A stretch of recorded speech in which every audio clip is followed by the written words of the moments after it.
बच्चों को दुआएं, बड़ों को सलाम। फ़िज़ा है मेरा नाम। आप देख रहे हैं मॉर्निंग विद फ़िज़ा 24 न्यूज़ पर। क्या हाल है, कैसे हैं?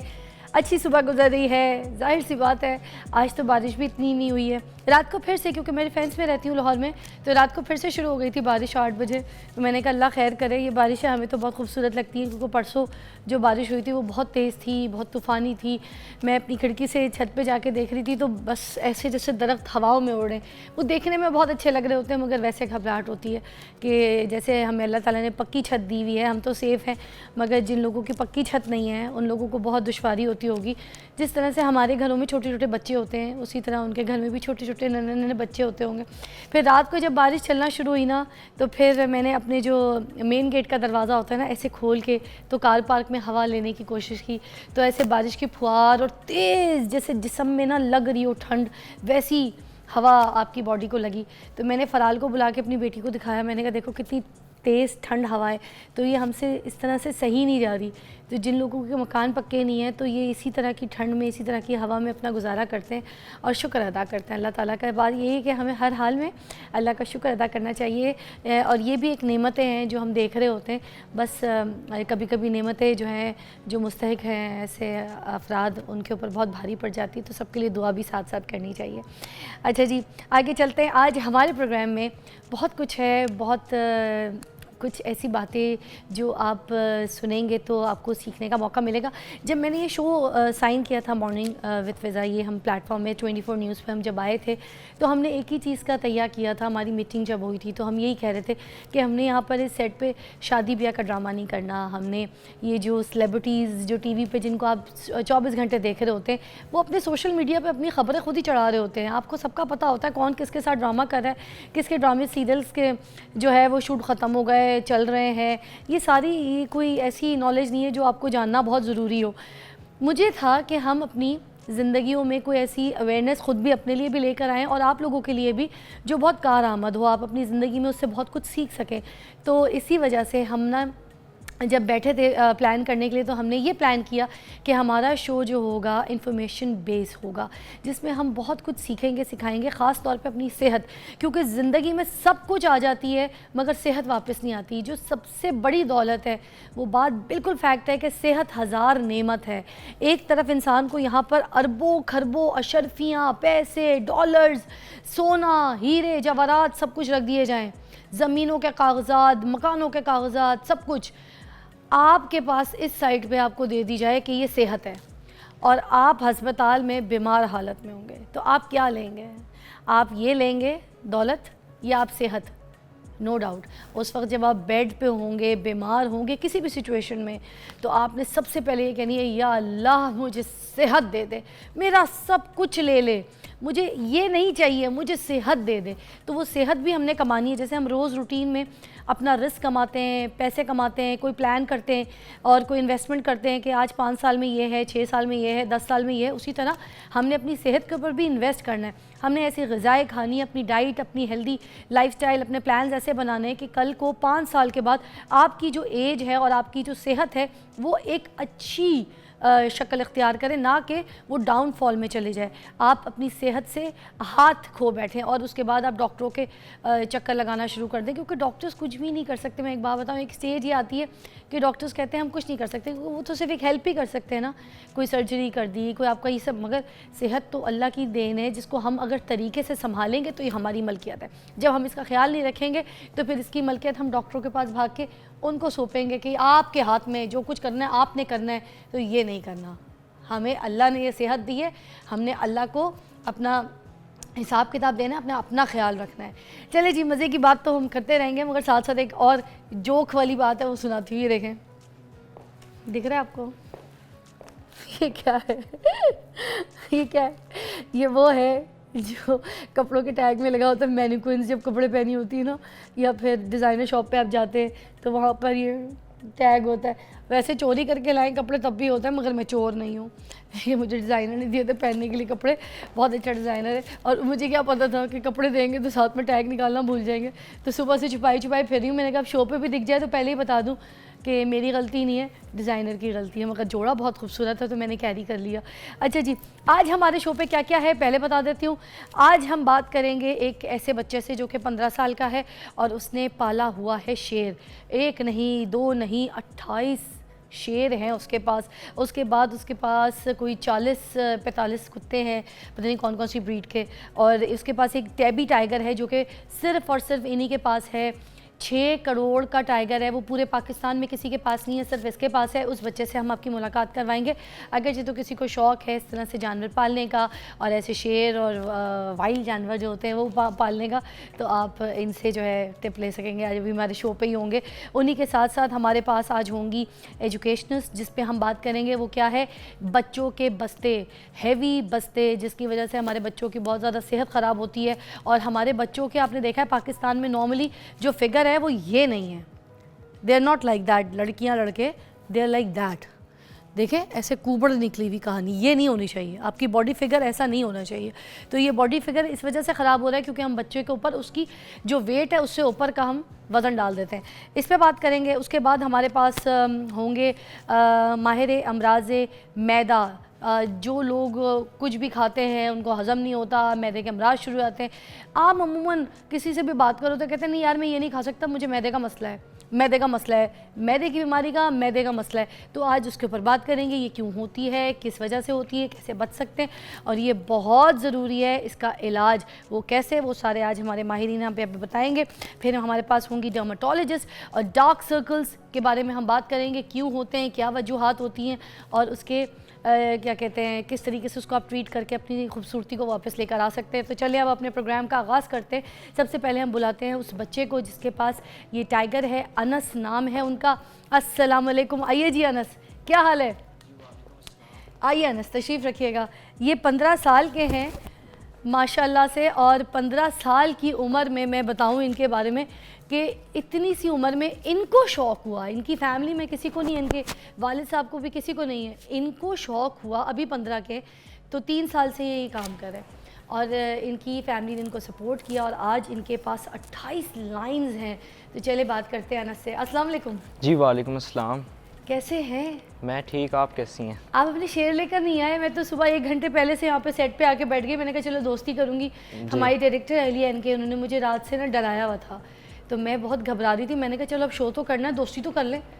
और मैं इतना तैयार होकर आई थी शेर की वजह से। मैं इसलिए नहीं लेके आया कि आप डर ना जाएं। डर लगना था मुझे? हाँ जी, आपको बहुत डर लगना था। क्या कहता है कुछ करता है, बात करता है? वो कहता कुछ भी नहीं है, लेकिन आपने सेट छोड़ के चले जाना था। सेट छोड़ के चले जाना जी।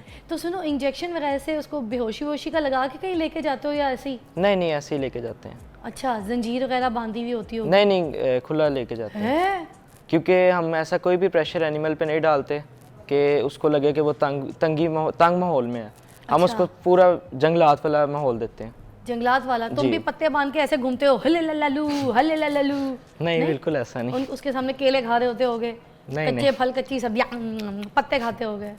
जंगलात वाला माहौल तो देना पड़ता होगा। वैसे मेरे सेट पर तो उसको जंगल ही जंगल लगना था, वो इधर वादी ईरान में निकल जाता है ना जी। तो बताओ ना, ये शौक कैसे पैदा हुआ? ये फादर और चाचू ने शुरू किया था। अच्छा। एक लाइन परचेज़ किया था हमने, और उसके बाद माशाल्लाह अल्लाह ने इतनी तरक्की दे दी कि आगे से आगे बढ़ता गया काम। तो तुम्हें कैसे शौक पैदा हो गया? 15 साल के हो, इस उम्र में तो लड़के क्रिकेट खेल रहे होते हैं, पबजी खेल रहे होते हैं, दोस्तों यारी में बस लगे होते हैं, तो तुम ये शेर पालने में लग गए? जी, मेरा शौक़ इस तरह शुरू हुआ था कि लोग जब आते थे ना फार्म पे और वीडियोस वगैरह बनाते थे, शूट करते थे, तो मैं सोचता था कि अगर मेरे अपना होके तो लोग ज़्यादा वीडियोस बना के जा रहे हैं। हाँ। तो मैं क्यों नहीं इनके साथ फ्रेंडशिप कर सकता। हाँ। फिर मैंने थोड़ा सा टाइम दिया उनके साथ, तो फ्रेंडशिप हो गई थी मेरे साथ ही। वाह, ये शेर पालने में कितना खर्चा आ जाता है बताओ ना देखने वालों को, अगर उनको शौक़ हो तो वो भी पाल लें। खर्चा काफ़ी ज़्यादा है, जो अफोर्ड कर सकता है मैं तो कहता हूँ वो रखे, क्योंकि इनको ज़ाहिर भूखा तो नहीं रखना। हाँ। तो इनके खाने पीने का अगर मैनेज कर सकते हैं तो वो लाजमी रखें। तो अंदाज़न एक शेर के हिसाब से तुम्हारे पास तो 28 शेर हैं, 28 से ज़्यादा हैं, मगर खैर 28 शेर के बारे में तो मैं नहीं पूछूंगी, एक की बता दो हिसाब से कि अगर एक शेर किसी ने पाल लिया तो क्या खर्चा आ जाएगा? उसकी डाइट, उसकी वैक्सीनेशन सब कुछ होती होगी है ना? जी, डेली का 11 प्रो आ जाता है। 11 प्रो जी है? हाँ जी, नॉन पीटी है। नॉन पीटी है वाला? हाँ जी। फिर भी ज़्यादा ही हुआ, हाँ मतलब जी, हुआ, हाँ मतलब जी। तुम लगा लो 3-3.5 लाख रुपए, नहीं, 2.5 लाख रुपए। 14 प्रो मैक्स नहीं है, वो 11 प्रो अच्छा है। 11 प्रो। तकरीबन 1 लाख से 1,50,000 के राउंड अबाउट। अच्छा, मगर फिर भी महंगा ही है। सबका अकेले एक शेयर का नहीं है, एक का तकरीबन 20,000 है तकरीबन। अच्छा, रोज जी। का पर हेड। जी। अब ये 28 के हिसाब से तुम्हारा इतना आता है? हाँ जी। 1.5-2। हाँ जी। उसमें क्या क्या खाते हैं वो लोग, क्या ग़िज़ा? बीफ खाते हैं, मटन, उसकी चिकन। अच्छा, मटन की बिरयानी खाते हैं या नहीं नहीं, खाली मटन खाते हैं। खाली मटन रूखा? हाँ जी, रूखा। पक्का हुआ या बॉईल? बॉयल। बॉईल, जैसे बिल्ली को हम जी, लोग देते हैं ऐसे। उसी तरह से बॉईल करके चिकन देना जी। पड़ता है, तो उनको कच्चा नहीं दे सकते। कच्चा भी दे देते हैं मैंने लेकिन तो बॉयल भी देखा था, देते मैं हैं। ये चिड़ियाघर में गई थी, वहाँ पे तो पूरा गोश्त का लोथड़ा ऐसे उठा के दुश फेंक दिया था उसके आगे। वो चिड़ियाघर में फिर आप देख सकती हैं, उनकी सेहत वगैरह भी देख सकती हैं। हमारे फार्म पे आपने देखा होगा कि सेहत भी उनकी माशाल्लाह फुल अच्छी सेहत बनाई हुई है उनकी। ये सामने वीडियो चल रही, फुटेज सारे देख जी। भी रहे हैं। ये इसका नाम क्या है, ये चिट्टा वाला? इसका ये नाम- देखो तुम उधर देख सकते हो। इसका नाम फ्यूना है। फ्यूना? जी ये भी तुम्हारा ही है? जी, वाइट लाइन है सही है। तो तुम्हारी सारी बात मानते हैं? जी, सारी बात मानते हैं। क्या क्या मतलब, किस तरह की ट्रेनिंग? इनकी ट्रेनिंग होती है बाइट की, ये बाइट नहीं करते। बाइट नहीं करते? जी, बाइट नहीं मगर दांत करते। तो उनके होते हैं। जी, बाइट नहीं करते, पर इनकी ये ट्रेनिंग तो देनी होती है, पहली बाइट हो नहीं गई ना, I have a teeth but I don't bite, say what I am. इस जी। पहली का जवाब है कंगी। अच्छा खैर, मगर आपका ये मुझे समझ नहीं आया, खाते कैसे हैं फिर? ये खाते तो बाइट मतलब खाने वाली चीज़ को तो खा लेते हैं, लेकिन जैसे कोई ह्यूमन आ जाता है या कोई और बच्चा वगैरह आ जाता है तो उसको बाइट करने से ये लोग डरते हैं। बच्चे को बाइट करने से डरते जी। हैं? ये ट्रेनिंग ऐसी जी, होती ये है? ट्रेनिंग ऐसी दी होती है। अच्छा, ब्रेक के बाद मिलते हैं। अभी फुटेज तो आपने देख ली, और वाकई अगर वो यहाँ आ गया होता तो फिर मेरा क्या होता। Take a break. Welcome back, आप देख रहे हैं मॉर्निंग विद फ़िज़ा। हमारे साथ अनस तो मौजूद हैं, मगर उनके साथ साथ हमें बहुत ही स्पेशल पर्सनालिटी जिन्होंने हमें अभी ज्वाइन किया है, एजुकेशनिस्ट हैं, टीचर हैं, हुमैरा भुट्टो जी। और आज जैसे मैंने अपने स्टार्ट के मोनोलॉग में बताया था कि हम बात करेंगे कि बच्चे जो इतना हैवी बैग उठाते हैं और पढ़ाई उनकी उस हिसाब से होती है या नहीं होती है तो चलो सेकेंडरी है, मगर फ़र्स्ट बच्चों को इतना जो हैवी बैग दिया जाता है, is that right for their body और उनके मेंटल प्रेशर के लिए? तो उस पर बात करने के लिए हमारे साथ यहाँ पर हैं हुमैरा भुट्टो जी, और आपको वेलकम कहूँगी। बहुत बहुत शुक्रिया आपकी तशरीफ़ आवरी का। अस्सलाम वालेकुम। वालेकुम अस्सलाम। कैसी तबीयत है जी? अल्लाह का बहुत एहसान, आप कैसी हैं? जज़ाकल्लाह। तो आप मुझे सबसे पहले तो यही आप बता दीजिए कि बच्चों को कितना वज़न अलाउ है कि वो अपनी पीठ पर ले सकते हैं? अच्छा, अगर आप पाकिस्तान की बात करें तो जितना मर्ज़ी उस्ताद या स्कूल डाल दे उतना ही अलाउड है। लेकिन अगर मेडिकली हम बात करें तो जदीद जो दुनिया है, अमेरिका है, अभी 2-3 साल पहले उन्होंने भी कानून बनाया। असूल ये है कि बच्चे के वज़न का 10 से 15% वज़न जो है बैग का हो सकता है। यानी अगर बच्चा मिसाल के तौर पे 40 किलो का है तो उसका 4 से 6 किलो का बैग हो सकता है, ज़्यादा से ज़्यादा। ठीक है, उसके वेट के हिसाब से? जी, उसके वेट के हिसाब से 10 से 15%, उससे ज़्यादा वज़न जो है आप बच्चे पे नहीं डाल सकते, फिर वो और मेडिकल और फिर साइकोलॉजिकल तो प्रॉब्लम्स हुमैरा जी, होते हैं। मुझे ये लगता है कि जब वज़न ज़्यादा कंधों पे पड़ जाता है बच्चों के, तो ये वज़न कंधे पे नहीं बल्कि उनके दिमाग पे पड़ रहा होता है। जी, इसीलिए जी ऐसे ही है, क्योंकि इसीलिए आप देखें कि आपके बच्चे जो हैं, हमारे जो बच्चे हैं वो खुशी खुशी स्कूल नहीं जाते, ज़्यादातर वो जाना नहीं चाहते। उनको बहुत सारे मसाइल हैं, उनमें से एक बैग का मसला भी है जो उनको उठा के जाना पड़ता है। हाँ, अच्छा, अब जाहिर सी बात है लंच ब्रेक भी होती है बीच में, तो एक टिफ़िन बॉक्स भी होता है, वो भी उन्होंने एक हाथ में कैरी किया होता है, पानी बॉटल भी होती है, वो भी कैरी की भी होती है।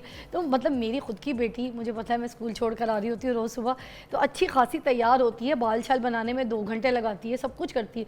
जब घर से ऐसे निकल रही होती है स्कूल की तरफ, तो फिर ऐसे एक हाथ में लंच बॉक्स, एक हाथ में उसकी वो वाटर बॉटल, और उसका जो पीछे इतना बड़ा बस्ता, तो वो ये पोजीशन में जा रही होती है, ओके मामा बाय, ओके बाबा बाय, इस तरह वाली सिचुएशंस होती है उसकी।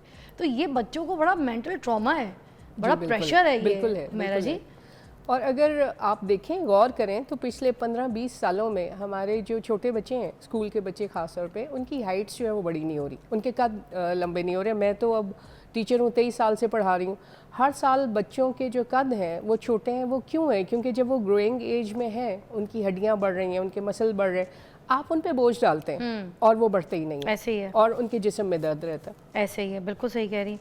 अच्छा अनस, आपसे भी बात करना चाहूँगी साथ साथ, क्योंकि वो शेर वाली बात हम चाह रहे थे, जो लोग देख रहे थे, जिनको शौक़ है, शेर पालना चाहते हैं, रखना चाहते हैं अनस की तरह, तो आप भी ये शौक़ पूरा कर सकते हैं। अच्छा मैं ये पूछना चाही थी कि आप कह रहे थे कि फैमिली वाला माहौल देना पड़ता है। मैंने ये सुना है कि शेर अगर जंगल में ना हो तो वो बकरी बन जाता है, तो क्या ये वाकई बकरी बन गया जब उसको घर के माहौल में इस तरह से रखा जाता है? जी, अगर आप उनको पूरा माहौल दें जंगल वाला, तो मैंने आपको पहले भी बताया था कि अगर जंगल वाला माहौल दें तो वो वैसा ही रहता है और आपके साथ ज़्यादा प्यार से रहता है। लेकिन अगर आप उनको कोशिश करेंगे कि वो बकरी बने तो वो अग्रेसिव हो जाता है आपके साथ। अच्छा, अगर आप ज़ोर ज़बरदस्ती उनके साथ करते हैं तो वो अग्रेसिव होना शुरू हो जाते हैं। लेकिन अगर आप उनके साथ प्यार से पेश आएंगे तो वो आपके साथ प्यार से ही चलेंगे। अच्छा, बहुत से शेर दूध भी पी रहे होते हैं बॉटल में, जो जी, बच्चों वाली फीडर होती है उसमें, तो वो शेर के बच्चे होते हैं जिनको फीडर दी जाती है, या फिर ऐसे ही ये शुगल में दिया जा रहा होता है, या इनकी डाइट में होता है? इनकी डाइट में होता है और कि बॉटल से इनको दूध पिलाना है? जी नहीं, वो बोतल से तो नहीं होता, लेकिन वो आपको पता पाकिस्तानी है तो वो कोई ना कोई तो उन्होंने करना ही है काम ऐसा। अच्छा, तो वो ये है कि शुरू से ट्रेनिंग होती है, वो बोतल की कर देते हैं ट्रेनिंग। जब ये अपनी मदर के पास से इनको उठाया जाता है, हाँ, तो फिर इनको बोतल में दूध वगैरह देना तो शुरू कर इतने देते सारे शेरों का करते क्या है आप? चलो एक आध से तो चलो शौक पूरा हो गया, चलो 2 नहीं, 3 नहीं, 4 नहीं, अब 28 इतने सारे शेरों का क्या करते हैं आप? जी, हमारे पास जो है इसमें पेयर्स भी हैं, पेयर्स की हम ब्रीडिंग वगैरह भी करवाते हैं। अच्छा, और कब्स वगैरह हम लोग सेल वगैरह भी करते हैं बीच में। सेल भी करते जी। हैं? कहाँ है आपका फार्म? हमारा फार्म है वाघा बॉर्डर के पास, मनावा रोड। वाह, कितने सेल होते हैं आपके महीने में? महीने में तो नहीं होते, लेकिन 3 मंथ्स बाद 4 मंथ्स बाद हो जाता है, मतलब ब्रीडिंग जब आती है तब होती है। जैसी ब्रीडिंग में? जी। तो साल में मतलब आप 2-3 शेर जो है सेल कर देते हैं? जी, 2-3 28 ज़्यादा। आपके पास जो कपल्स होंगे जी। तो उनकी तो वो फिर नस्ल बढ़ती रहेगी। जी ऐसा ही है। तो साल के 12 to कितने 13 सेल हो जाते हैं? 12 to 13। और और एक बाकी शेर- बाहर से किसी से परचेज करके आगे एक शेर कितने का बिक जाता है? ये 7 लाख का भी होता है, 10 का भी होता है, 12 का भी होता है, 40 का भी होता है।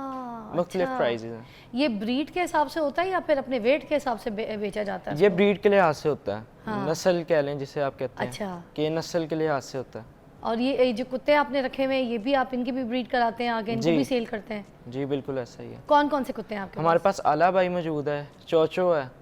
चोचो जो है वो बर्फ में रहने वाला डॉग अच्छा। है, लेकिन उनको जैसे हस्की होते हैं, जी, हस्की तो ऐसे ही मैंने हस्की। रखे थे, मुझे पता है। जी, वो चोचो जो है वो बर्फ में रहने वाला डॉग है, तो उनको फार्म पे एसी प्रोवाइड किया जाता है। अच्छा, और वो पाकिस्तान में मौजूद नहीं है, ठीक है। वो बाहर से इंपोर्ट करवाने पड़ते हैं अमेरिका से। ये कितने का कोई एक कपल ये हो जाता है? 10 to 12 लाख का। ओहो, ये भी महंगा है ना? जी, हाँ, इससे ज़्यादा है तो अला भाई 15 to 16 लाख का एक सिर्फ है एक मेल। आपके पास 6 करोड़ वाला भी है ना, वो टैबी टाइगर है। कैपिटाइल, वो सिर्फ पाकिस्तान में आप ही के पास जी। है, तो उसकी भी ब्रीड आगे भी शुरू हो गई है होना? नहीं, अभी ब्रीड नहीं शुरू हुई, वो अभी छोटी है।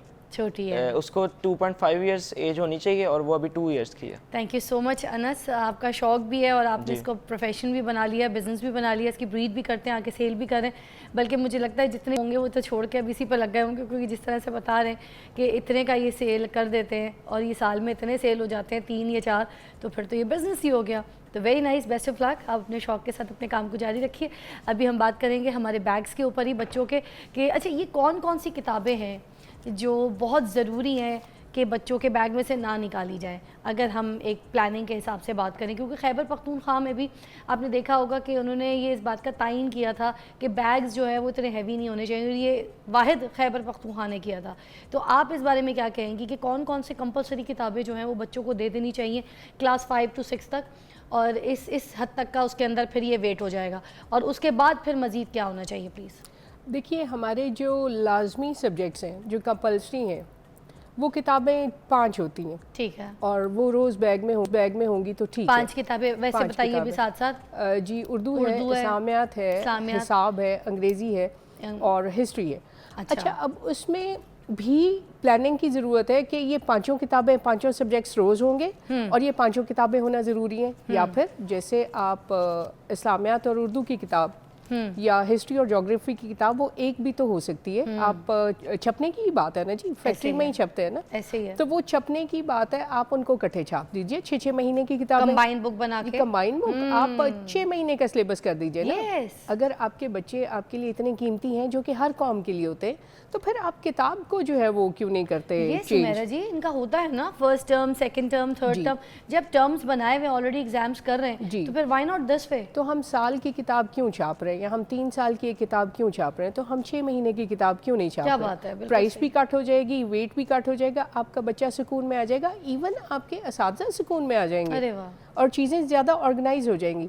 असल में मुझे क्या लगता है कि हम लोग ना बाज़ चीज़ें गौर क्योंकि नहीं कर रहे, कोई हमारा इस एजुकेशन का कोई थिंक टैंक प्रॉपर काम कर नहीं रहा, तो जो चीज़ें सदियों से जैसे चल रही हैं ना, जैसे उर्दू की एक किताब होती है तो होती है, तो और है और चले जा रही है, और मैं जब इंशाल्लाह ताला फौत भी हो जाऊंगी तब भी वो उर्दू की किताब वैसे ही चल रही होगी जैसे मैंने 30 साल पहले मैंने पढ़ी थी खुद।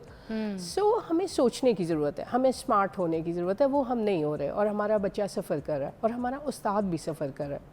अब देखें ना, कहीं अगर बात कर ली भी जाती है जैसे खैबर पख्तूनख्वा में, मगर वहाँ पर इम्प्लीमेंट हुआ है या नहीं हुआ, इस पर किसी को जोर ही नहीं है, या कोई बातचीत ही नहीं है, मतलब किसी को कुछ पता ही कोई नहीं है। एक और बात भी है ना, आप देखिए, आपने हर चीज़ की तो मिनिस्ट्रीज़ बना दी हैं, मुझे उसमें कोई एतराज़ नहीं है, आपकी एजुकेशन की भी एक मिनिस्ट्री है। मुझे समझ नहीं आता कि हमारा एजुकेशन सिस्टम जो है वो एक अलहदा ग्रुप क्यों नहीं है, अलहदा एक डिपार्टमेंट क्यों नहीं है जो चलता ही रहे ना। आपकी हुकूमतें बदलती रहें, आपके सूबे बदल रहे हैं, पंजाब में कुछ है, खैबर पख्तूनख्वा में कुछ है, पाकिस्तान का एक एजुकेशन का डिपार्टमेंट पूरा का पूरा अलग ऑटोनॉमी पे काम क्यों नहीं करता? गवर्नमेंट आपकी बदलती जाए ना, जो भी आपके वजीर आजम है वो आ जाए, वो बदल जाए, आपका एजुकेशन सिस्टम बार बार क्यों बदलता है? वाकई ये जरूरत नहीं हो जाता है, बिल्कुल वाकई। आपके बच्चों देखें, जिस भी मजहब का, जिस भी सियासतदान का, और जिस भी पार्टी का बच्चा है, और जिस भी सूबे का बच्चा है, उसने पढ़ना ही पढ़ना है, तो आप उसको पढ़ते रहने दें और बाकी जगहों पे आप सियासत कर लें, इसमें हर्ज वाली तो कोई बात नहीं। देखिए जी, पढ़ा लिखा पाकिस्तान होगा तो ही हम तरक्की, बिल्कुल सही हो मैरिज है कि एक ब्रेक लेंगे, ब्रेक के बाद वापस आएंगे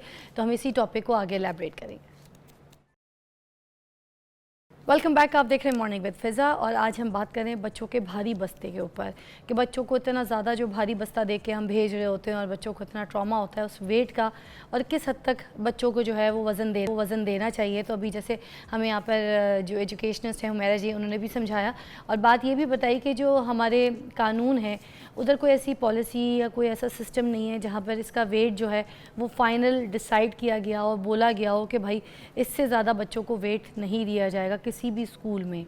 तो एनीवे हम ये बात करते हैं, ये बताइएगा हुमैरा जी कि जो कंधे होते हैं बच्चों के, ये शोल्डर, ये झुक जाते हैं, पूरा बॉडी टेक्सचर जो है वो ख़राब हो जाता है।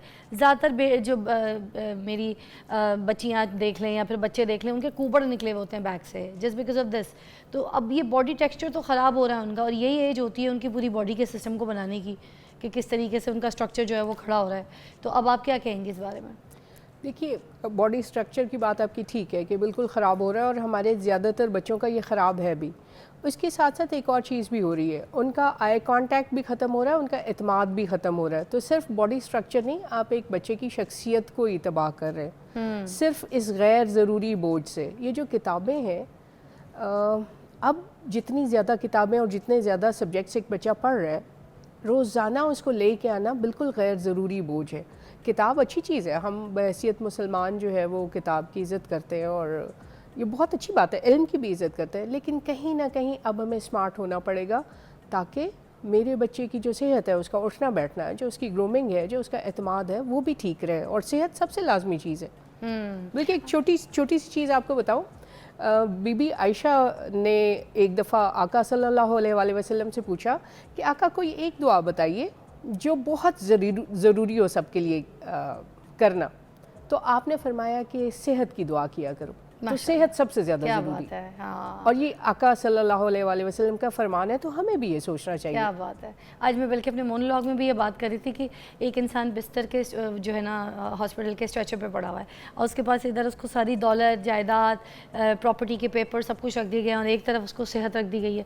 वो ये कहेगा जो मेरे पास है ना वो सब कुछ भी ले लें, मुझे ये जायदाद नहीं चाहिए, मुझे ये सेहत किसी तरह दे दे, और अल्लाह से भीख मांग रहा होगा। तो सेहत इतनी बड़ी नेमत है जिसकी कदर हम नहीं करें, और ये इन्वेस्टमेंट कानून भी है। मैं ये बात कह रही थी कि इन्वेस्टमेंट है, जैसे हम कोई प्रॉपर्टी लेते हैं, हम कहते हैं ये 5 साल बाद इतनी महंगी हो जाएगी, फिर हम उसको छोड़ देते हैं, फिर कुछ और इन्वेस्टमेंट करते हैं। उसी तरह सेहत की भी तो इन्वेस्टमेंट होती है हमारी। तो हमारे बच्चे की जो सेहत है वो उस तरह के हैवी वेट्स की वजह से ख़राब हो रही है। समझ नहीं आ रही मुझे कि क्या बात है कि हम बस्ते जो है वो हैवी किए जा रहे हैं, बड़े किए जा रहे हैं, और दिमाग जो है वो छोटा किए जा रहे हैं। तो ये बस्ते बड़े करने से, दिमाग छोटे करने से ये ऐसे तो नहीं चलेगा। हमें दिमाग बड़े करने होंगे, और दिमाग बड़े करने के लिए जो जिनके बड़े दिमाग हैं ऑलरेडी, उनको कुछ फ़ैसला करना पड़ेगा, उनको कोई कानून नाफिज करना पड़ेगा ताकि ये सिचुएशन हमारी पाकिस्तान की ठीक हो जाए।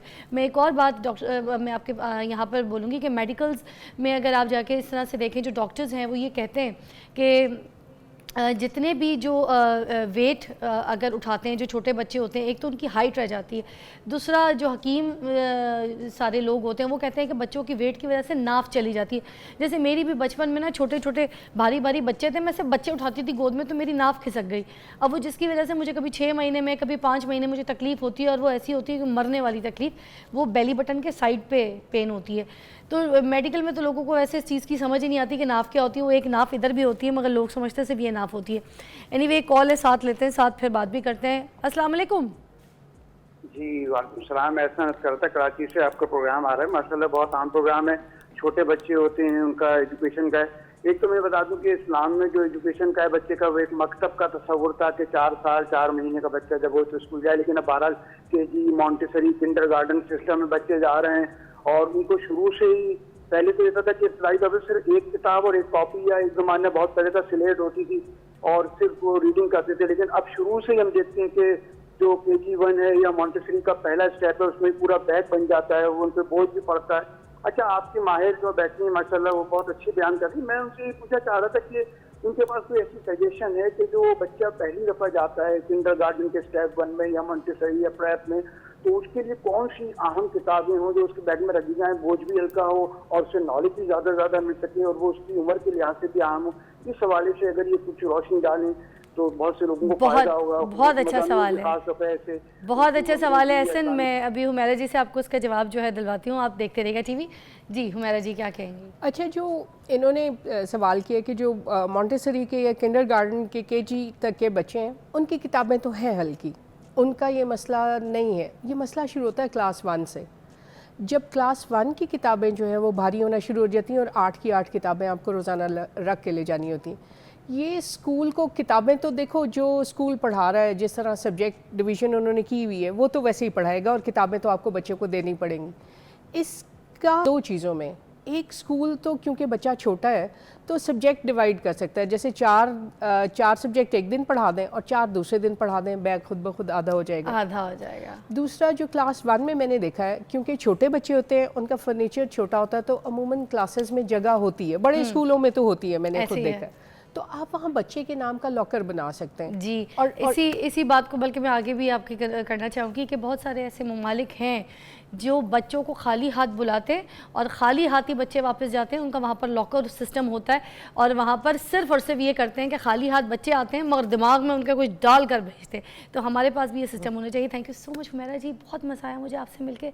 You are so kind, you are so sweet. और हम दुआ कर सकते हैं कि हमारा मुल्क जो है इसी तरह तरक्की करे कि ये वाले सिस्टम्स जो है हमारे मुल्क में भी नाफिज हो जाए। एक ब्रेक के बाद आपको दोबारा ज्वाइन करते हैं। वेलकम बैक, आप देख रहे हैं मॉर्निंग विद फ़िज़ा। और जैसे मैंने अपने स्टार्ट में आपको आज बता दिया था कि आज हम आप लोगों का इलाज करने में मदद करेंगे उस तरह से कि जो घर में बहुत ज़्यादा परेशान हैं अपनी एसिडिटी, मैदे की तकलीफ़ से, और कोई खाना उनको हज़म नहीं होता, जो खाते हैं उसके बाद सीने की जलन उनको चैन से बैठने नहीं देती, उनका कहीं काम में दिल में तकलीफ़ शुरू हो जाती है और बस ऐसे ही ख्वारियाँ जो है वो शुरू हो जाती है, क्योंकि तेज़ाबियत जो है वो ऐसे ऊपर चढ़ रही होती है कुछ भी खाने के बाद। तो ये तेज़ाबियत क्या चीज़ है, ये सारी चीज़ों पे बात करने के लिए आज हमने यहाँ पर हमारे माहिर जो है डॉक्टर को बुलाया है। डॉक्टर अयूब नाइट हमारे साथ है, गैस्ट्रोएंट्रोलॉजिस्ट हमारे साथ हैं, माहिर अमराज़े मैदा। अस्सलाम वालेकुम, बहुत बहुत शुक्रिया। जी वालेकुम मैडम। डॉक्टर साहब, सबसे पहले तो मुझे बता दें, ये तेज़ाबियत क्या चीज़ है? तेज़ाब का तो सुना था, तेज़ाबियत इंसान के अंदर? बिल्कुल जी, सबसे ज़्यादा तेज़ाब इंसान के अंदर है। अच्छा। अगर मैदे के अंदर जो तेज़ाब मौजूद होता है ना, अगर हम एक ड्रॉप भी डाल देना तो हमारे ना हड्डी में सुराख आते हैं, इतना है। और ये हम खुद प्रोड्यूस करते हैं क्या ये तेज़ाबियत? जी, और अगर मैदे के अंदर रहे तो फ़ायदेमंद है। अच्छा, इससे ऊपर आ जाए तो नुकसानदेह है। इससे ऊपर आ जाए तो ऐसे सुराख कर दे। जी, इतना अल्लाह। बहुत ही तेज़ होता है। HCl हम कहते हैं, हाइड्रोक्लोरिक एसिड, वो बहुत ही स्ट्रांग होता है। अल्लाह ताला ने खुराक को हजम करने के लिए इंसान के अंदर एक जगह पर रखा हुआ है। अच्छा, अब ये जब मैदे के अंदर अंदर रहता है तो आप कह रहे हैं फ़ायदेमंद है, ये मैदे से ऊपर और बाहर कैसे आता है, किन हाँ जी, सिचुएशंस वो में? बेसिकली ये क्या होता है कि इसके अंदर प्रेशर्स होते हैं ना। हमारा एक चीज़ है उसका, जैसे हम खुराक की नाली है, खुराक की नाली जहाँ ख़त्म होती है वहाँ स्फिंक्टर होता है जो उसको क्लोज रहता है, खाना जब गुजर जाता है तो क्लोज हो जाता है। उसके बाद ना वहाँ पर मैदे में बेसिकली जब मैदे का प्रेशर या वहाँ एसिड ज़्यादा बढ़ जाए मैदे के अंदर, या एब्डोमेन का प्रेशर बढ़ जाए, तो क्या होता है वो वेल्व से ना एसिड रिवर्ट होके प्रेशर से ऊपर आ जाता है, एवोपरेट करना शुरू कर देता ऊपर खुराक की नाली में आ जाता है। अच्छा, जो ही खुराक की नाली में आता है, जो वहाँ का अंदर की लेयर है जिसे मिकोजा कहते हैं हम, तो वो जो जलन हो रही होती है हमारे सीने में, वो जी, उसकी वजह से उसकी होती है वजह उस पर? से। जो खुराक की नाली का अंदर मिकोजा है ना, वो एसिड को बर्दाश्त नहीं कर सकता। आहा। मैदे की जो है ना पूरी लेयर, वो बर्दाश्त कर सकती है। अच्छा, ये जो खट्टे डकार आना, बिल्कुल ऐसे। बर्ब्स, बात बात पे लोग ना कुछ ऐसे डकार जी, ऐसे बेसिकली ऐसे क्या कर होता है, पेशेंट कंप्लेन करते हैं कि मुझे सीने में जलन हो रही है। अचानक कुछ पेशेंट ऐसे होते हैं कि रात को सोए सोए एकदम से घबराहट हुई, उठे तो पूरा सीना जल रहा है। हाँ, घबराहट, बाद को पेशेंट ना चक्कर आ जाते हैं, बाद पेशेंट गिर भी जाते है? हैं, अचानक अटैक ऐसे इस हद होता है। तक? हाँ, इसे हम गर्ड कहते हैं God। अपनी ज़बान में ना, अच्छा। Gastro-oesophageal reflux disease. तो डॉक्टर साहब, इनकी वजूहात क्या होती हैं? ये सीने की जलन, तेजाबियत, ये पैदा क्यों होती है और ये क्यों होती है? जी, इनकी ना बहुत ज़्यादा वजूहत हैं, जिसमें सबसे कॉमन है ना, एक मैदे के अंदर इन्फेक्शन होना।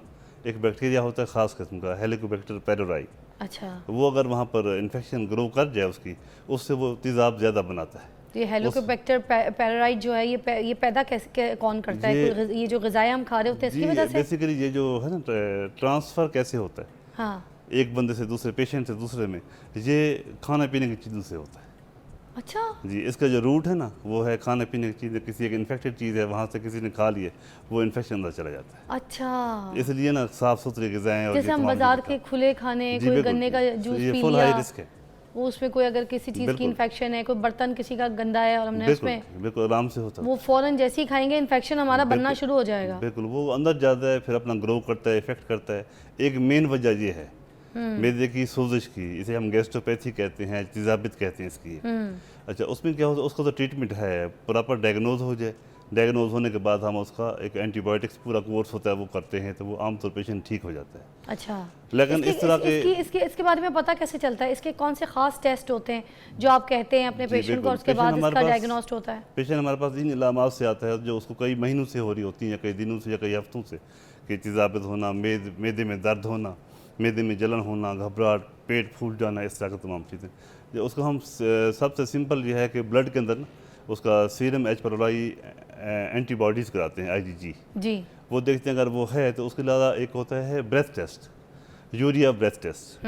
उससे टिपिकल स्पेसिफिक होता है, वो पूरा कंफर्म हो जाता है कि वाकई एक्टिव है अंदर ना H pylori। अंदर ये चल रहे हैं। और उससे सबसे गोल्ड स्टैंडर्ड ये होता है कि पेशेंट की एंडोस्कोपी की जाए और अंदर का मुआयना किया जाए पूरे मैदे का। ओहो, मुआयना का वहाँ इस से स्टेज जहाँ तक? पर इन्फ्लेमेशन है तो वहाँ से हम टिश्यू ले लेते हैं, बस ठीक है। लेके उसको लेबॉर्ट्री में चेक कर लेते हैं, उसमें एक्टिविटी आती है तो हम उस लिहाज से उसको जो एंटीबायोटिक्स हैं वो सारा ट्रीट करते फिर इसको देना शुरू कर हैं। देते एक हैं। वजह ये है इन्फेक्शन की, ठीक है, इसके अलावा और कई फैक्टर हैं, वो कौन से? जैसे बता दें साथ साथ। दर्द की दवाइयाँ खाना।